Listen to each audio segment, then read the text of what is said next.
Ассалаумағалейкум қадірменді Иман Нұры арнасының көрермендері. Жақында электронды поштама бір қарындасымыздың хаты келіп түсті. Апырай, мұндай шешеден Құдайым өзі сақтасын. Ызаға әбден булыққан, өмірінің еш мәні қалмаған қарындасымызға қарап, жаным ашып кетті. Ендеше жазылған хатқа кезек берейік. Күйеуімнің парақшасынан жазып отырмын деп бастады әңгімесін. Айтайын дегенім, өмірім бір оңалмады. Шатасып кеттім, шыдамым бітет скоро. Өзім жоқ жердің қызымын. Әкем өмір бойы арақ ішті. Шешем ешқашан ақыл айтып, жөнге салып, ана сияқты бастан сипаған жоқ. Ес білгелі әкемнің мас болып келіп, аузына келгенін айтып жатқанын көргенбіз. Шешем папамның тапқанының бәрін өз шешесіне беретін еді. Үйде шу содан шығады. Береке жоқ. Әкем содан ішеді. Бізді шешем сүйреп нағашыларымызға апарады. Ол жақта бір ай тұрамыз. Әкем арақ қойдым деп келеді. Үйіміз жоқ. Пәтер жалдап тұрамыз. Осылай жынды құсап жүрдік өмір бойы. Я андай емес, я мындай емес. Шешемнің әбден сыйы кеткен әкем жақтан. Әкемнің туыстары жауындай көреді бізді. Себебі мамам бала күннен бізге олар жаман, олардан қаш, жолама, шақырса барма, бірдеңе берсе алма, нағашыларың жақ бол, одан да деп үйретті де отырды. Бала болғасын, қашасын сосын олардан. Содан бізді жек көріп кеткен. Бір ауылда тұрсақ та араласпадық ешқашан. Үйде 3 баламыз. Әкем жақсы адам. Ақ көңіл, мінезі күшті адам. Анамның иттігінен ішеді. Жұмысы да жақсы, айлығы да жақсы. Онымен бірге жұмыс жасайтын ағалардың үйі, астында күшті көлігі бар, үйлері жайнап тұр.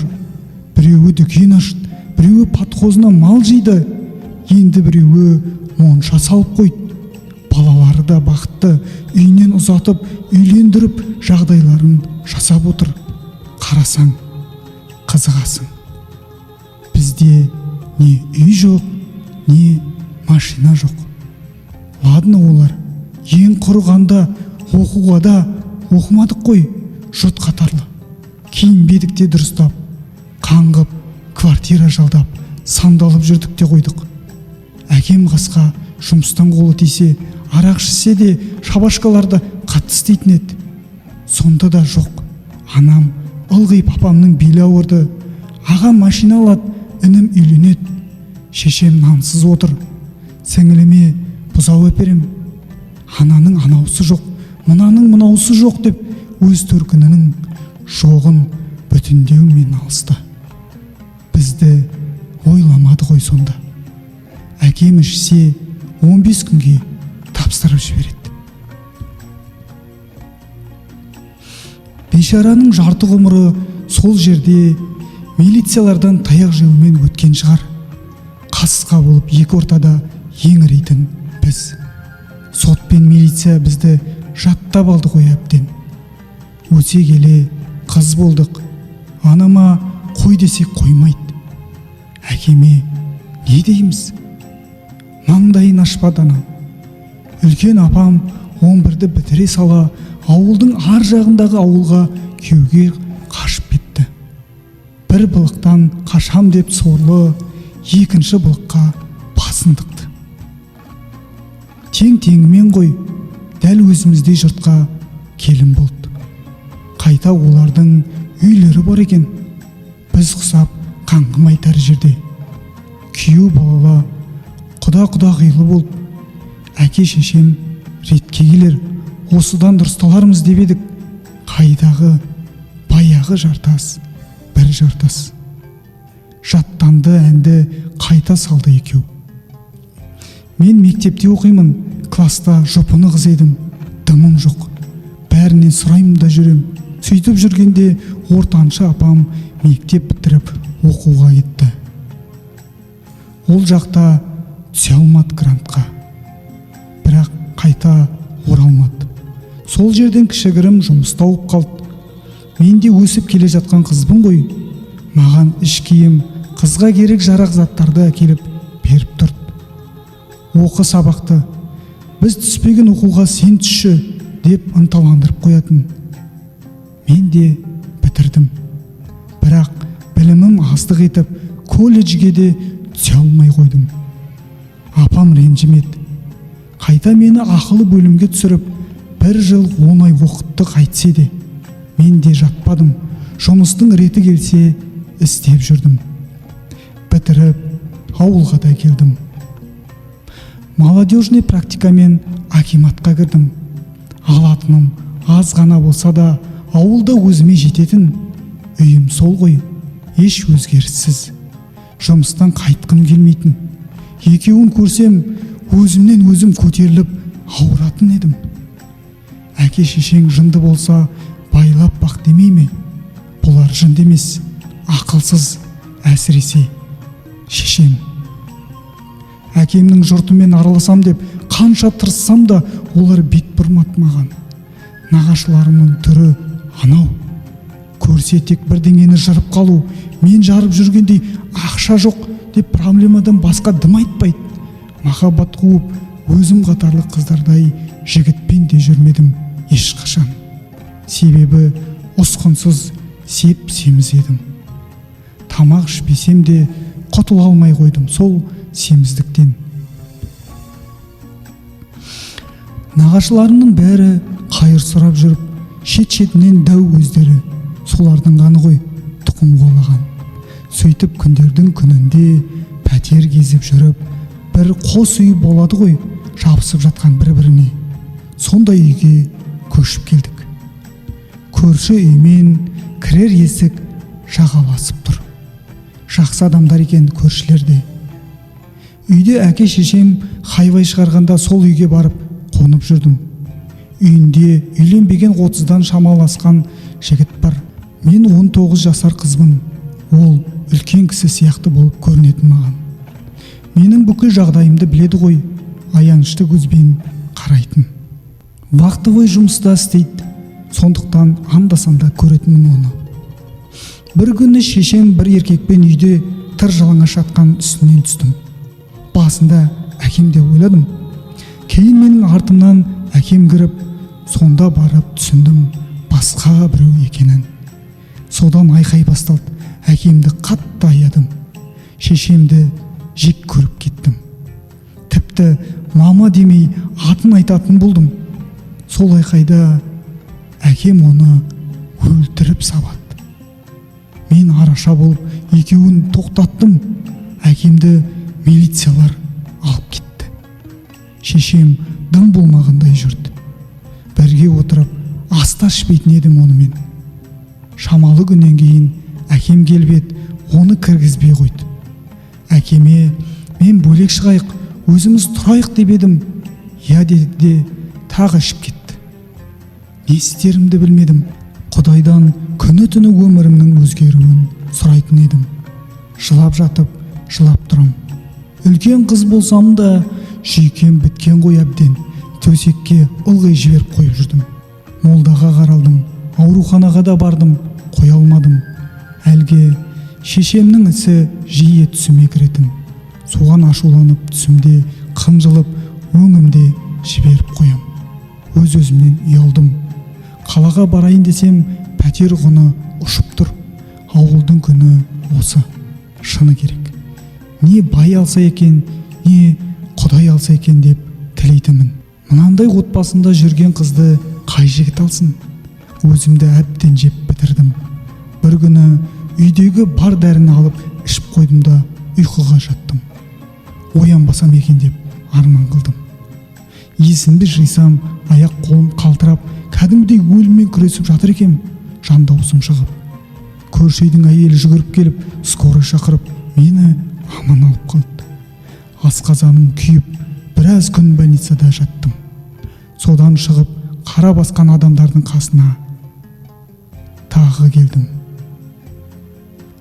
әкем оралыпты. Екеуі де дым болмағандай отыр, мәз болысып. Қандары үйреніп кеткен ғой. Кетет, келет. Шықсат, тапсат, шөп салат, кешірет, ішет, кетсет. Солай айналып жүр өмір бойы. Не өздері өмір көрмеді, не бізге өмір көрсетпеді. Менің түсінгенім, осылай жүру оларға ұнайтын сияқты. Әбден көзіме кіріп кеттім.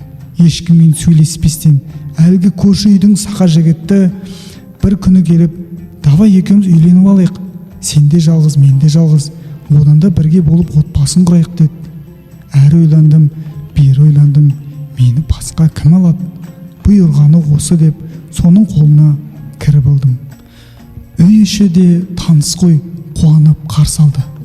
Палаткаға болса да ақ көйлек кигізіп той жасап берді. Соған риза болдым. Күйеуім үлкен ғой менен 14 жас. Әкем сияқты. Қызық басында қашатын едім, сосын үйрендім. Махаббат сезім, сүйісу деген менде болмаған ғой ешқашан. Бәрінің дәмін осы күйеуіммен таттым. Той өткесін ол өзгерді. Төркінімді бетке басатын болды. Шапалақтар кететін болды содан. Кейін ұрып соғулар дегендей, әке шешем өздерінше намыстар ұстап басқа пәтерге көшіп кетті. Менің барар жерім жоқ екенін біліп атам да, енем де, күйеуім, қайныным, қайынсіңлім бәрі мені ит қыла бастады. Айдап салу, адамды жынды қылу, қолына түскенді маған қарай жіберу, қай-қайсыда түрткіштеу, көргенім осы. Ол үйден бала көтердім, 9 ай бойы ауырдым. Жүрек, оның үстіне семіздік, баяғы дәрі ішкеннің салдары бар.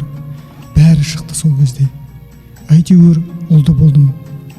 Енем жүгін келмеді, ессіз қатынсың. Шешең анау, әкең анау жүрген. Өзің жарым ессің, өлімге жүгіресің. Баяғыда мен скорый шақырмайтын кісімін. Құтқарып қалғаны бекер болыпты деп күнде миымды жейді. Адам болам деп келген жерім осындай қылды. Күйеуім айлығын көрсетпейді. Мазақ қылып айлықтан 200 теңге береді, прокладқа барсың деп. Әбден жүйкем бітті. Содан тағы жүкті болдым. Енем оны біліп больницаға барып, наркозсыз дымсыз алдырып тастады. Жаным көзімнен шықты. Үйге әрең әкелді. Бір айда шаққа тұрдым. Тағы иттің күні басталды. Шыдамым бітті. Әке шешем тұрып жатқан пәтерге келдім. Бұл жақтың жайы бір ритм ғой. Содан арада бірнеше ай өткесін күйеуім кешірім сұрап келді. Пәтер жалдап екеуміз бөлек шықтық. Қатындарға барып үйге қонбайтын қылықтары басталды. Маған страшныйсың дейді. Жерге кіріп кете жаздаймын. Арықтау үшін не істемедім? Жүгірдім де, диетаға да отырдым. Isылмадым никак. Сөйтіп жүріп тағы көтердім. Екінші ұлды тудым. Күйеуім жүрісін қоймады. Тапқанын анасына береді, қалғанын пәтерге, одан қалғанын далаға шашады. Ішіп жеп, әр қатынның қойнында жатып, ақшаны бітіріп келеді, ұялмай. Оған да үйреніп кеттім. Ақшасын маған берсе жинап, шағын болса да пәтер алар едім баяғыда. Дұп-дұрыс шаңырақтың астында ұйып отырар едік. Өзге үйдің иесіне жалтақтамай деп қиялдап қоям. Жұмыс жоқ, өзімде баламен отырмын. Шаршап біттім. Мына өмірді әрі қарай сүргім келмейді. Асқар тау, әкем анау. Сеніп тиген серігім мынау. Жан дүнием сөніп қалған. Әйтеуір бір жүріп жүрген нәрсемін. Ұлдарымды өткізіп, пойызға басылып қалғым келеді. Себебі алдымда еш үмітім жоқ. Мынандай өмірден шаршап кеттім. О балым шешеме болсын деймін. Сол ессіздің кесірі бәрі жарық көрсетпей қойды мәңгіге. Жан дүниемді мәңгүрт қалып, ішім ыза мен өкінішке толып тұр. Ол күннен күнге көбейіп барады деп аяқтады әңгімесін. Қымбатты Иман Нұры арнасының көрермендері, әңгіме осымен аяқталды. Келесі кездескенше аман жүріңіздер. Өмірдің өзі сабақ қой. сабақ деп біліңіз бұны да.